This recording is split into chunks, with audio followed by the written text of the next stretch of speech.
The Mando asks the barkeep, "Hey, how long she been here?" And he says it just like that. "Hey, how long she been here?" No, he says it much cooler than that, obviously, because he's got a cool helmet and a cool voice, and I'm trying to get over a cold.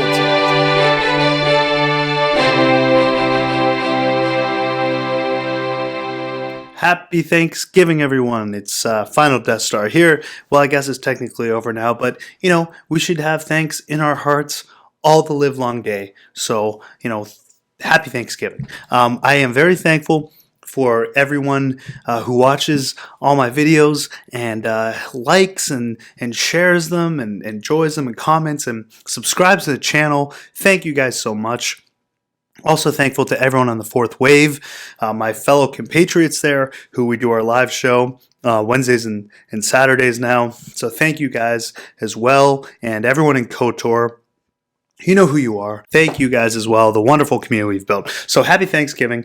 Without further ado, Chapter 4 of The Mandalorian. Okay, so here's what happens. What did I think of it? Not as good as Chapter 3. I thought Chapter 3 was stronger.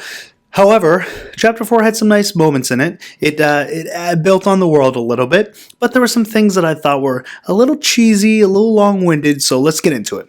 So we open up with a farmer, a farmer town, in the middle of nowhere. And you see the town is being invaded by the Klatunians, or Klatunians. I'm not sure how you say it, but they're like the English bulldog people. That's what they reminded me of. With their faces, they look like English bulldogs. So they're coming to pillage and steal the crops of the farmers. There was a nice little droid kind of farmer thing in this town. I thought that was a nice little touch, kind of expanding the world building. That was a nice little droid, but it gets destroyed. The town, is wreaked with havoc, and the Klatunian English bulldog people ride off with taking all the farmers' stuff, and they're helpless. They can't do anything about it. So then you see Mando coming out of hyperspace with little baby yodeling, and he's flipping the buttons, doing the cute little baby yodeling things. They end up on this planet because it's a backwater planet. They think they can hide and kind of lay low for a few months. So they get there and they go to the town, the biggest town, I guess, on the planet. And of course, no town is complete without a cantina. And that's where they end up. And they see Cara Dune's character. Oh, but there's a nice little Easter egg. A little Lothal cat from Rebels has an appearance there in the cantina. So I thought that was a nice little added touch. Obviously Filoni, a little Easter egg there. So they see Cara Dune. Her character's introduced, Gina Carano's character, and the Mando asks the barkeep, "Hey, how long she been here?" And he says it just like that. "Hey, how long she been here?" No, he says it much cooler than that, obviously, because he's got a cool helmet and a cool voice, and I'm trying to get over a cold, so I sound like I'm, congested. So he goes out.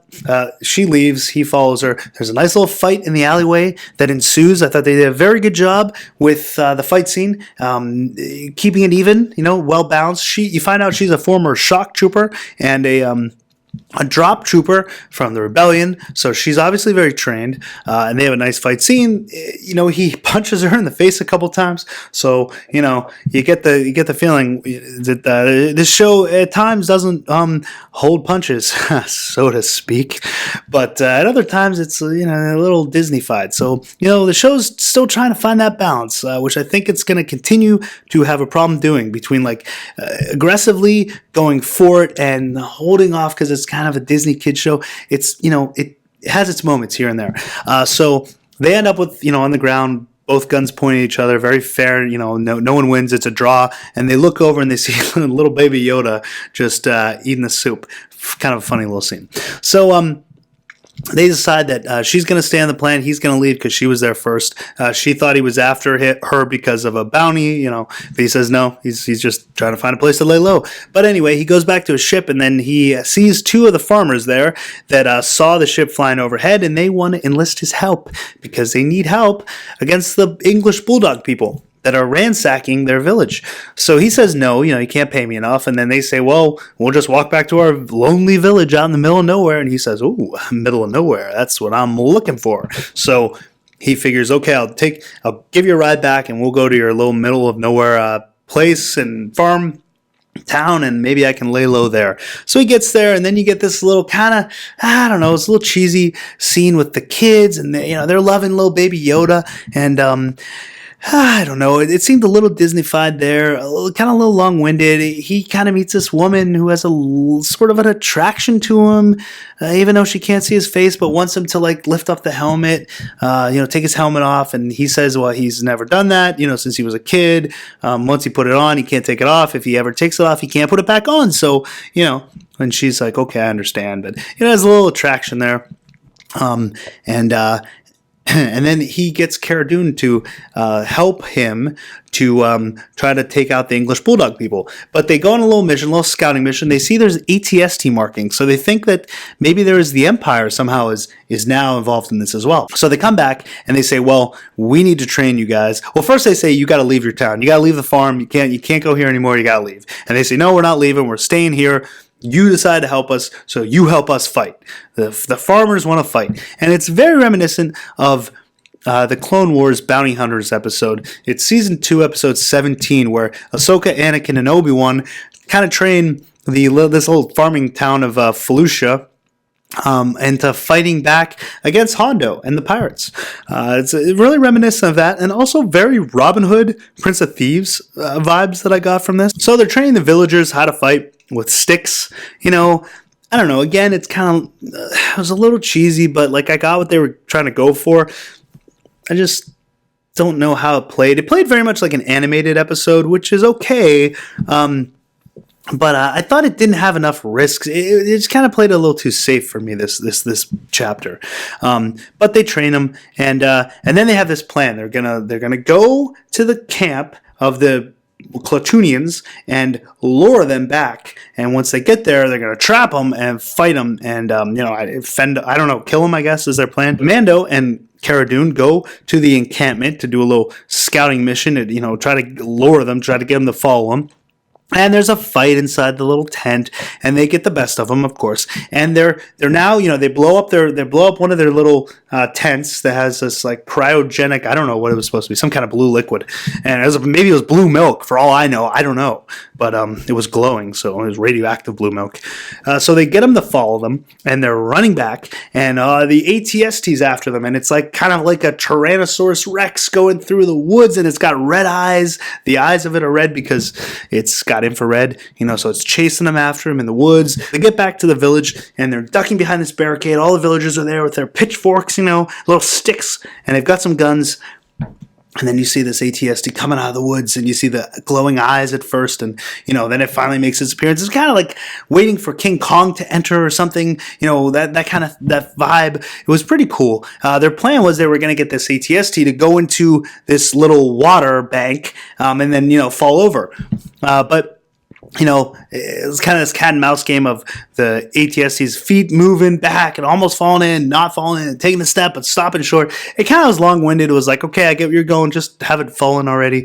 It lasted a little long, but it was a cool sequence overall. And somehow the villagers, they've got some guns, so they had a little bit of an edge there, but they were also like beating them with the sticks against these like pillagers who are obviously bigger and have more force and probably know how to fight a little better, but somehow it's the magic of Disney. It all works out, and they fight them off. So they leave, and they win, and the villagers are all happy. And then the Mando figures, I'm going to leave little Yoda here, baby Yodeling, because it's going to be safe here. It's not safe with me. It's going to be safe here. But as he's saying that, you see this little sniper it's a bounty hunter because he's got his little fob, blinking red.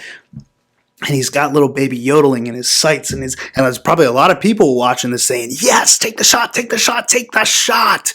And he was about to, but Cara Dune was onto him and snuck up behind him and shoots him and kills the would-be assassin. So baby Yodeling is safe. Whew, thank goodness for Chapter 5.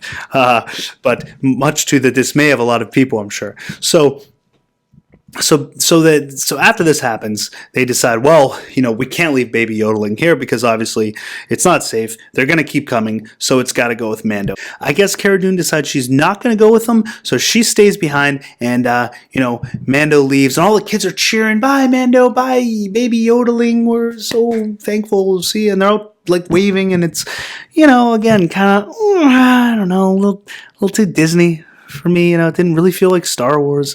Felt like Robin Hood kind of ish, but nevertheless, and that's where the episode ends. So Cara Dune, I'm sure she'll be back at some point, because they say, until our paths cross again, and I'm sure they will. But overall, not as strong as chapter 3.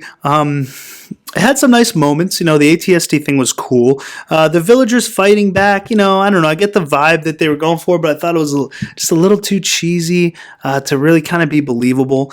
But good fight scenes with him and Cara outside of the cantina. I thought that was done well.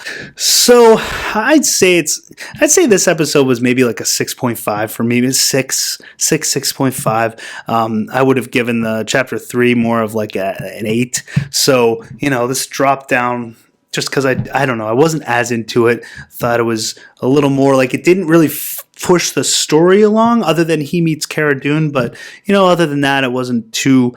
It didn't really push like the him on the run from anyone. It was kind of him that just kind of got stuck and kind of went along for an adventure. It was kind of like a one-off sort of tale that he was in this episode. So it didn't really push the whole show's narrative. But anyway, let me know what you guys think. Where does this rank in the top 3, or the 3 prior shows so far? What did you think? Let me know in the comments down below, and thank you guys for watching the video, and please do like, share, and subscribe if you have not. And until next time, lock the doors and hope they don't have blasters.